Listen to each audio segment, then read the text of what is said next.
Ya, saya Kristen, ya. Iya bang. Boleh saya bertanya? Ini kan Boleh. ruang diskusi ya.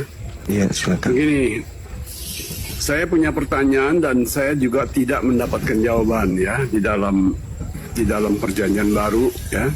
Siap. Nah, saya bertanya sudah kepada banyak ustadz ya. Sekarang saya mau bertanya kepada Bang Suma, apa jawabannya?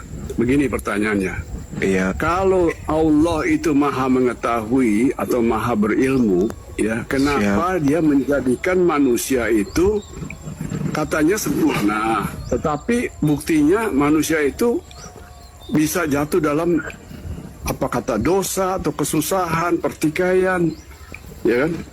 Masuk ke dalam suatu suasana yang sebetulnya kita sendiri juga tidak mau. Kenapa pencipta kita bisa membuatnya begitu? Nah, jawabannya ya yang banyak orang bilang adalah free will atau kehendak bebas. Kalau dia tahu, dia itu Tuhan ya, bahwa free will itu katakanlah satu chip ya dipasangkan ke dalam pikiran kita. Kenapa nggak dia cabut aja, ya kan?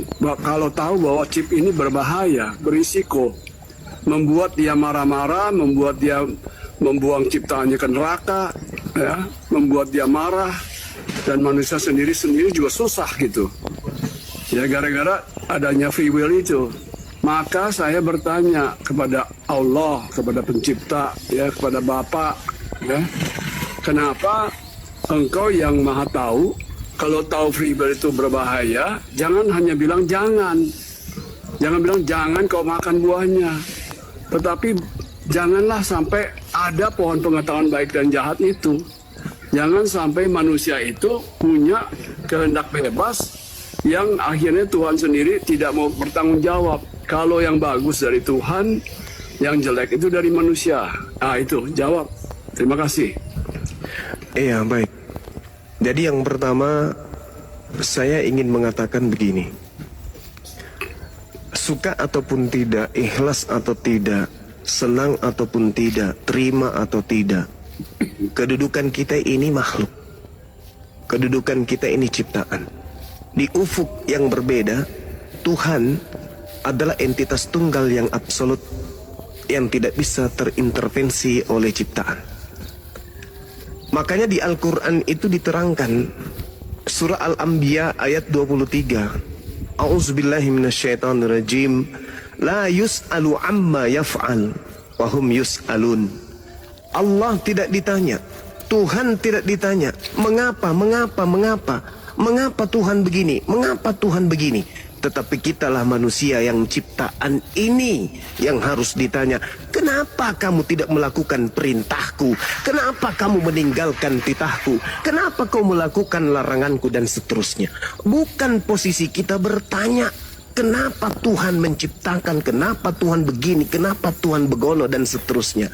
Itu adalah keadaan sebagai makhluk. Pertanyaan ini muncul sama seperti iblis bertanya ketika Tuhan ingin menciptakan makhluk. Wa isqala rabbuka lil malaikati inni ja'ilun fil ardi khalifah.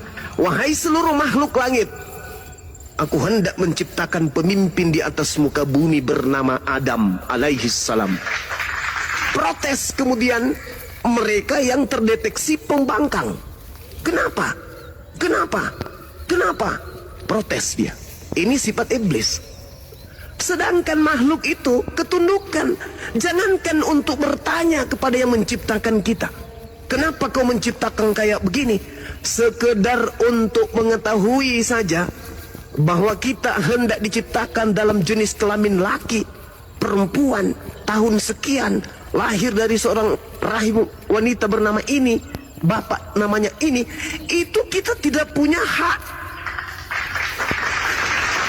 Bagi orang yang percaya akan adanya pencipta yang mengatur dia, maka dia akan tunduk atas segala aturan penciptanya. Terlalu jauh kita melangkah.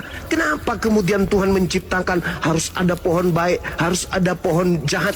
Loh, kalau Tuhan tidak menciptakan itu bukan Tuhan namanya, itu tempe. Yang namanya Tuhan itu maha kuasa. Tidak ada yang bisa mengintervensi dia. Makanya dia ahad. Entitas tunggal yang absolut, tidak ada intervensi dari manapun. Itu baru Tuhan. Sedangkan kita ini makhluk. Syukur-syukur kita jadi manusia. Kenapa ketika Tuhan menciptakan kita enggak jadi kera, jadi sayur, jadi buah-buahan yang hanya pelengkap daripada sosok pemimpin manusia? Bersyukurlah kita ini sebagai manusia, dicipta dalam bentuk fi aksari taqwim, dalam bentuk yang sempurna. Jangan malah protes seperti iblis. Jadi ketika saudara bertanya, kenapa Tuhan yang Maha Kuasa ini tidak ini? Itu maunya kita. Tapi Tuhan tidak seperti itu. Inni a'lamu ma la ta'lamun. Aku mengetahui apa yang aku lakukan. Makanya apa yang kita lakukan di atas muka bumi ini atas intervensi pencipta kita, beliau Allah menyatakan apa? Fala ta'lamu nafsun ma ukhfi lahum min qurrah a'yun jazaa'an bima kanu ya'malun.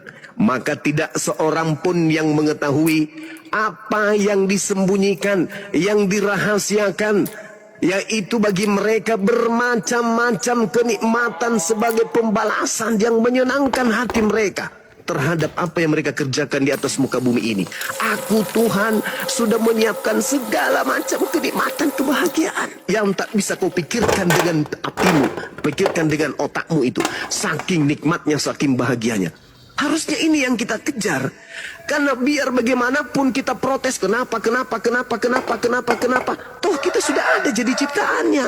Maka tugas kita sekarang, wa ma khalaqtul jinna wal insa illa liya'budu. Tugas kita hanya berserah diri, tunduk. Jangankan kita manusia ini, bumi ini pun tunduk. Alam semesta ini tunduk kepada esensi pencipta. Apatah lagi kita, hanya manusia yang sedikit kena hujan, flu. Sedikit tidak mandi, panuan. Sedikit kemudian kurang was-was perhatian kebersihan, kena kurap. Sedikit lagi kena jantung, stroke. Protes kepada yang Maha Kuasa. Tugas kita sekarang adalah berterima kasih. Telah diciptakan lubang hidung kita dua-duanya mengarah ke bawah, bukan mengarah ke atas. Musim hujan repot jaga hidung. Mata kita satunya di depan, dua-duanya di depan. Celaka kalau mata kita disimpan satu di pintu toilet. Kalau yang masuk laki-laki, setengah mati kita untuk nutup. Ini kita kudu wajib bersyukur malah, bukan mencari kenapa. Karena berjuta kata kenapa pertanyaan kita susun sampai ke langit pun tidak akan merubah kemudian kodrat yang sudah ditentukan oleh pencipta kita. Kita manusia, maka kita harus tunduk kepada keadaan.